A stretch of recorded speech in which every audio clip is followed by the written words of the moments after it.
Marshal Orion Hale had not worn his uniform in 20 years. He had folded it away neatly, the medals tucked in a drawer, the boots hidden under his bed like relics of another life. In the quiet fields of Redwind County, he was simply a farmer, a grandfather, and a man who carried his age with the calm of someone who believed his wars were over. He spent his mornings checking fences, his evenings tending a stubborn orchard, and his nights on the porch, staring at the stars in silence. The summons came quietly. A courier in a black car, a sealed envelope, a respectful but urgent tone. Earth's Council of Nations had convened, and the Zerath Dominion had issued their demand: surrender or annihilation. To represent humanity on the frontier, they had chosen him. Not because he was young or strong or even eager, but because he embodied something the galaxy did not yet understand. At first, he refused. His body was stiff, his hands arthritic, his breath shallow on cold mornings. He told them he had done his part, that the galaxy needed someone new. But when the sun dipped that evening and the stars bled bright across the black, he sat on his porch and looked at the photograph in his pocket. 2 grandchildren, smiling, free, unknowing of the storm above them.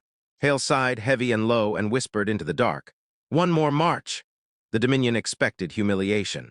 They selected Raskava 4, a frozen mining moon under their control, to stage what they thought would be a symbolic defeat.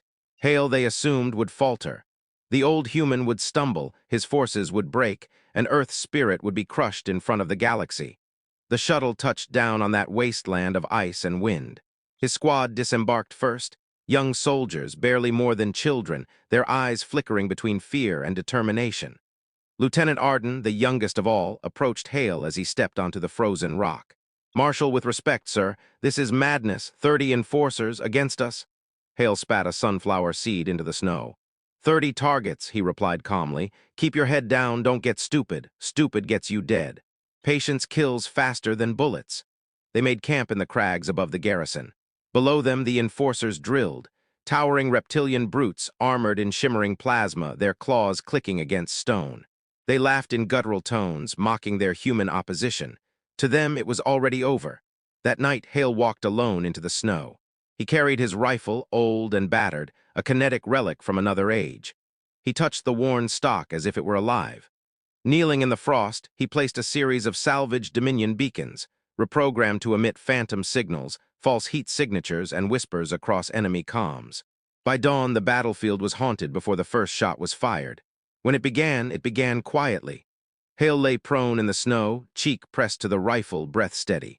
He watched the enforcers march, scanning for arrogance in their movements. He found it everywhere. The first shot cracked across the ice. An enforcer dropped, his shield flickering out, his body slamming into the ground. The squad below roared in confusion. A second shot. Another giant fell. Their commander barked orders, sending flanking units wide. But every step they took led them into shadows, into false signals, into terrain that whispered lies into their sensors. They chased ghosts, they fired into emptiness. They turned on each other. Hale's squad, hidden above, watched in awe. Lieutenant Arden whispered almost to himself, He's killing them all." 20 minutes later, silence fell. The ground below was littered with broken armor and steaming blood. Hale rose, joints creaking, brushed the frost from his coat, and muttered, "Patience." Then he walked back to camp as though nothing extraordinary had happened. The Dominion dismissed the reports. Malfunction, they claimed, equipment failure, friendly fire perhaps, but then another garrison fell. Another patrol vanished, their last transmission filled with static and the faint sound of humming. Survivors whispered of a human phantom on Raskava 4, an old man who killed with patience and disappeared like smoke. Fear spread among the enforcers. In barracks, they whispered his name. Some refused to leave the safety of fortified walls at night. Others claimed to see red dots tracing across their chests in the dark, even when no sniper was present. A commander wrote in his log, "Our soldiers are breaking. They fear shadows, they fear the human." Hale fought on, never with grandeur, never with ceremony. After each mission, he sat with his squad, sipping cold coffee from a dented thermos, saying little. Sometimes he pulled out the photograph of his grandchildren, running his thumb along the creased edges. His men noticed he always stared at it before battle, as if to remind himself why he still endured. The campaign stretched for weeks. 30 enforcers became 50. 50 became 100. Each time Hale adjusted, new traps, new ghosts, new lessons. His squad learned from him. They shed their fear and replaced it with something harder, something sharper. They no longer saw an old man. They saw the future of their species. Hale began leaving notes for his squad in the snow, small marks that became a secret language, arrows, crosses, circles. He taught them to read the ice, to anticipate ambushes before sensors ever blinked, to calculate wind, weight, and trajectory. Lieutenant Arden began to understand the rhythm Hale had carried for decades, the almost preternatural awareness that allowed one human to turn an entire battlefield into a trap of shadows. The turning point came when Dominion High Command ordered a full detachment of enforcers, 300 strong, to sweep Raskava 4 and crush the human resistance. They marched with fire and thunder, confident in overwhelming numbers. Hale led his squad into the storm. The first day, he bled them with traps, mines buried under ice, charges set on ridgelines, avalanches triggered by careful fire.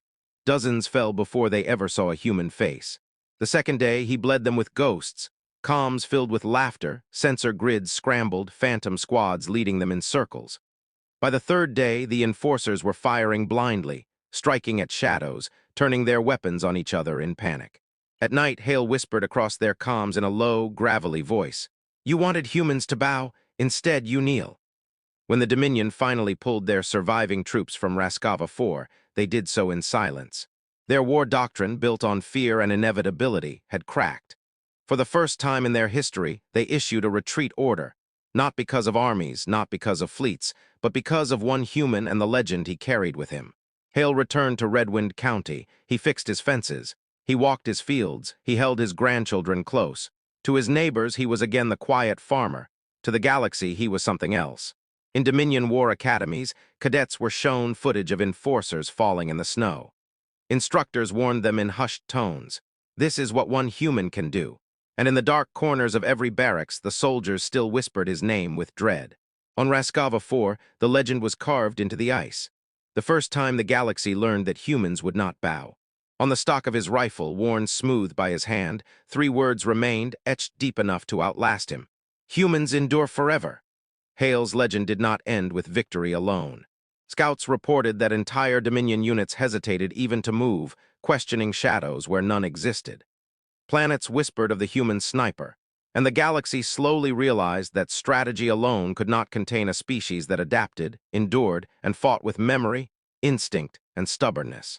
Stories of Hale spread to colonies light years away, of a grandfather who hunted like the old wars of Earth, who fought like he had nothing to lose, and whose presence alone could turn defeat into legend. Hale returned to his porch, the stars above Redwind County shining cold and indifferent.